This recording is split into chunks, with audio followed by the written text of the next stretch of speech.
there's a lot going on in the corporate world, and you've got some amazing answers from the biggest CEOs in the country. So we're talking in depth areas like the economy, technology, reform, energy, even working from home, which is a big topic.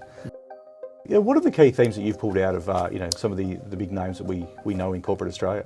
The top theme coming right out of this is that productivity, it's a national crisis. We're at a crisis point. We've spoken about it a little bit through the year in terms of, and there's been a round table right up through to Canberra as well, seeing this. Now the rubber really hits the road. The CEOs are really talking about this as an issue. We've got to lift productivity. And that's what they're seeing on top of the economy is really holding the economy back, and just better ways and smarter ways of doing things. Key to this is around regulation and red tape, and a few CEOs have sort of talked about this. For example, Matt Common of Commonwealth Bank, he's saying that the challenge for Australia is productivity. Vanessa Hudson of Qantas, she's saying the government is right to start talking about productivity as an issue. So this really came through as a top theme there, John. I guess one of the things around productivity, and the top CEOs that you speak to, they always mention working from home. This is still a big topic discussion in corporate Australia. We're going into almost sort of 6 years coming up since the pandemic hit. What have they told you in this survey?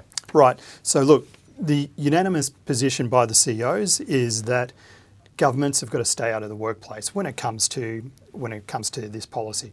Businesses overwhelmingly want to set their own tone, and they don't want governments to reach in and start dictating about how many days a week employees should turn up or not. It changes for every workplace. So that's the bottom line. It really varies through it, and this sort of comes in a backdrop. We've got some of the state governments, and Victoria in particular, talking around, and this could be an election issue in the coming year, about whether to mandate certain days for work from home. So, for example, look, we had Ryan Stokes saying he believes, look, we should stop talking about this as an issue. The year is 2025, 2026. Let business decide what it wants to do in terms of work from home. There's a variation. There's some strict policies. So Soul Patts, big fund management company based in Sydney, 5 days a week in the office. NAB and Bank of Queensland, for example, the 50% of their time's got to be in the office. There's also some that are right into light touch around it. So Medibank has no mandates, and they're very, very flexible in terms of office work. So, but it really is a big talking point. But the overwhelming response is government, stay out of how we decide what employees should do. I mean, I think they're particularly talking about the Allen government in Victoria. This idea of allowing, or mandating 3 days a week in the office at the most. Now, one of the other things that government's really involved in, whether it's state or federal level, is energy. Energy policy, I'm sure, is something that's really exercising the minds of our CEOs. That's right. And look, and it's a cost issue as well, cost and reliability.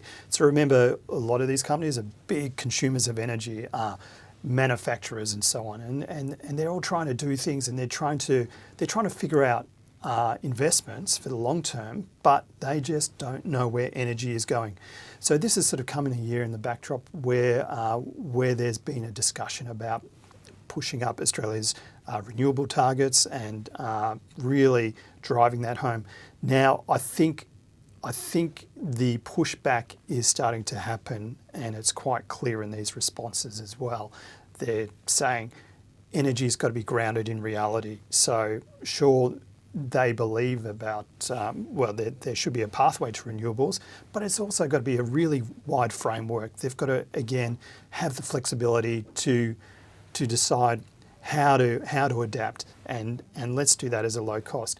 There was some, particularly BHP, was saying, look, the crisis is we simply just don't have an energy policy. It's built around renewables, okay, but as a nation, we need to talk about energy as a policy. I think one of the other things that CEOs really need to know about is the economy as well, right? Now, energy prices and policy plays into that. But what is the general outlook that you've heard from the CEOs about where they think the Australian economy is going to be going in the next year? General optimism about the economy.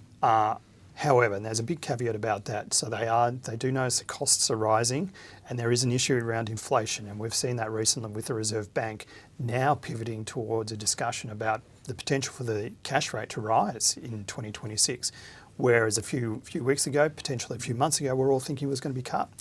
So there is that issue. And they do note that the consumer is really fragile at the moment in terms of we've just come through a really tough time. Cost of living is a really big issue.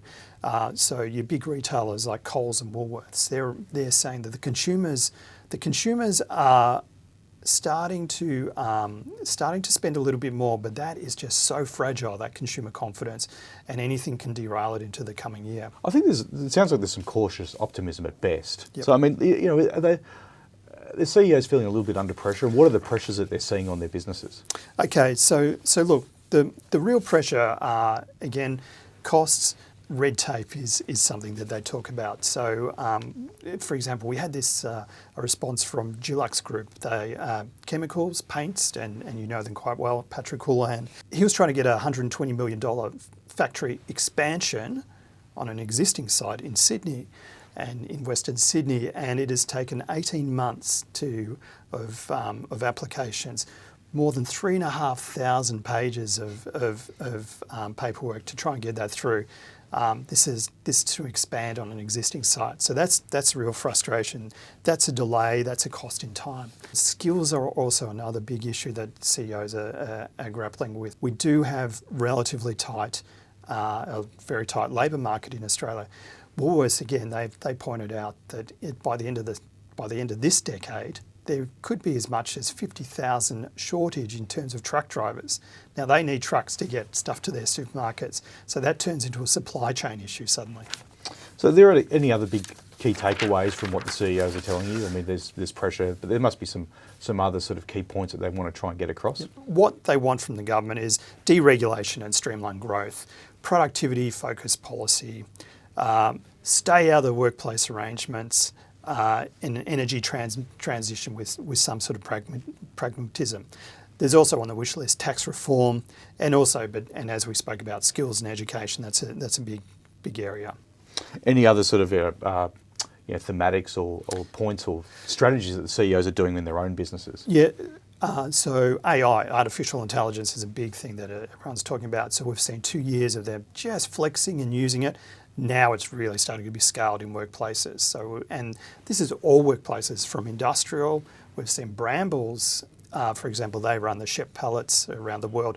They're using AI to better map out the routes and delivery for their pallets. So right through, it's not just a work collar thing. It is changing workplaces, and we're starting to see that. This is a very comprehensive look at what the heartbeat of the leadership of corporate Australia is. We'll read all about it, front page of the Australian, the business section, on our app and online as well over the coming weeks.